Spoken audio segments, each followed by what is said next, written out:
I worked in London for about 4 years, and then I got a job in Paris. And I got to Paris, and all of the job was really rather hopeless.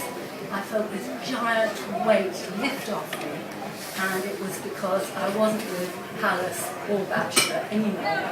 I was without people saying, "Oh well dear, I know your parents, so I might give you a job." And that was all gone, and I lived quite happily for about 23, 25 years in France, doing graphics, until I had a daughter. And I thought, this will not change my life, and I was wrong. At which point, my father was beginning to be ill, and he sort of looked me in the eye, and he had a very heavy Hungarian accent, and he said, "Now you are at the centre, and you will do this thing." So I found myself, as he died, with all these films. And a huge collection of cells and drawings, and I thought, oh goody, this is an easy way to make money with distribution. Animal Farm, that we've just seen, will bring me lots of money, and it'll be easy, and I won't have to work very much. I can be with my daughter. Wrong again, it's a lot of work. I've spent really the longest time I've done anything in my life, which is probably about 18 years, trying to get the films renovated, getting them digitised. Most of the ones, like Animal Farm, for instance, have been restored. That took as long as it took to make the film, which was 4 years. And, well, I mean, Stan, who's over there, remembers, he helped me a lot when my dad died. And I believe I went round there, and he was sympathetic and helped me, you know, with the archive and everything when all this happened. So, what I'm going to show you, you've seen a bit of Animal Farm, which was probably made, that was sort of the zenith of their career. And they went from making propaganda and information films during war, which is interesting in itself because my dad was Hungarian, and somehow he found himself making propaganda films for Brits during the war. That in itself was quite clever. So after the war they made Animal Farm, and the studio went from about 20 strong to around 100. And they got used to being a big studio, and I guess it was a kind of animation factory in a way, but it did give a lot of people their first opportunity to have a job, to shine, to learn their craft, and it seemed to me that in those days people had rather a good time. You know, they talked to each other and they flipped count-on rubbers at each other, and they all had a good laugh. They weren't like this. So, what I thought you might like to see are some of my favourites. And I'm going to start off with the Owl and the Pussycat. Now, my father was very interested in any new technologies that came along, and he always wanted to be there at the beginning of things and use that technology. So the Owl and the Pussycat was actually made in 3D. Mostly the work of somebody called Brian Borthwick, who is one of the unsung heroes of the studio. A lot of the people, if they'd have been more outgoing, they would have been stars by now. But they're people who have just concentrated on their job and got on with it. And Martin came with me not long ago, and we interviewed Brian, because we've got a project of doing a documentary, and I've been interviewing with Brian and with Martin's help lots of really veteran animators. So he was responsible for this film, and it's one of my favourites. The music is by Matthias Seiber, who did a lot of music for Halas and Batchelor. He did music for Animal Farm, and most of the really good films are his music. Then the second film we're going to see is also quite innovative at the time. It's a mixture of puppet animation and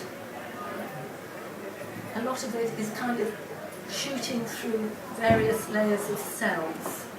And I don't know quite why I like it, but I do, so see what you think. Then the next one is Foo Foo.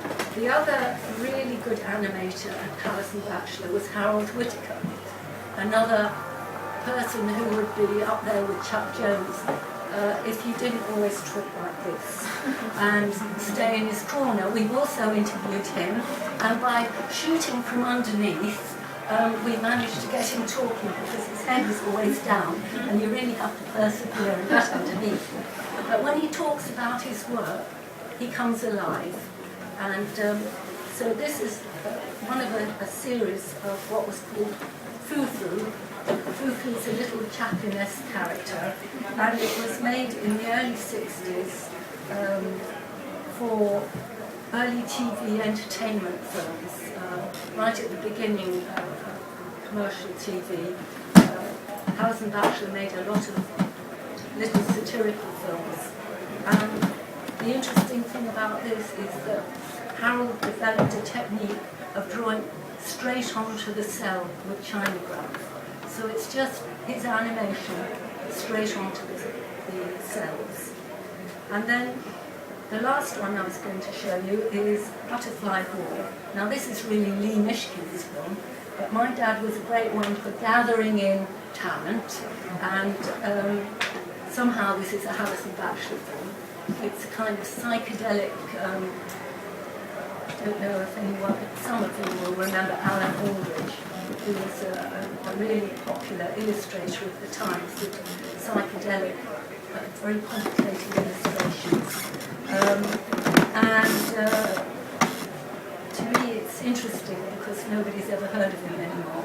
So it's a collection of great people that no one's ever heard of, a collection of great technology that's now defunct. And I think it should be a lesson to us all that what's brilliant today is history and then forgotten, and so it goes on. So my job has been to try and get people to see these films and to enjoy them. Now, I heard that somebody was interested in seeing other films than Animal Farm. There is a DVD out, it's a French one, and it's cheekily called Halas and Batchelor, le best of so British. I could never dare say a thing like that, because I'm always slightly embarrassed about they're my parents and it's their work, and it sounds a bit show-off, doesn't it? To say, oh, look at them, aren't they great? Whereas I spent really most of my life, when I was young, being really embarrassed by them, which was wrong and very stupid of me, because, you know, there are some very good things that they did, and it was my problem, not theirs. However, that said, I'm happy to say that there is this DVD. The French distributor has been saying for years that he'll give me the masters so that I can bring it out here. If you look on our website, you can actually click on the cover and buy it online, or you can ask me. Or you can buy the book at the studio, written by me and Professor Paul Wells, who is head of the Animation Academy at Loughborough and the kind of guru of animation history. And he edited it and wrote parts. And it's a sort of compilation of, I don't know, it's not really a book as we know it. It's various people writing about the studio and their experience, and it's got work of all the people that work there, including Stan. And then, if ever this time, I've just done a quick DVD of Humatic at Stanley's this afternoon of a film called The Question that Stan wrote the script of. So we'll see if there's time. And it won't be a very good quality. These have been restored. But The Question, I haven't seen it. So I don't know what it will be. That's the question.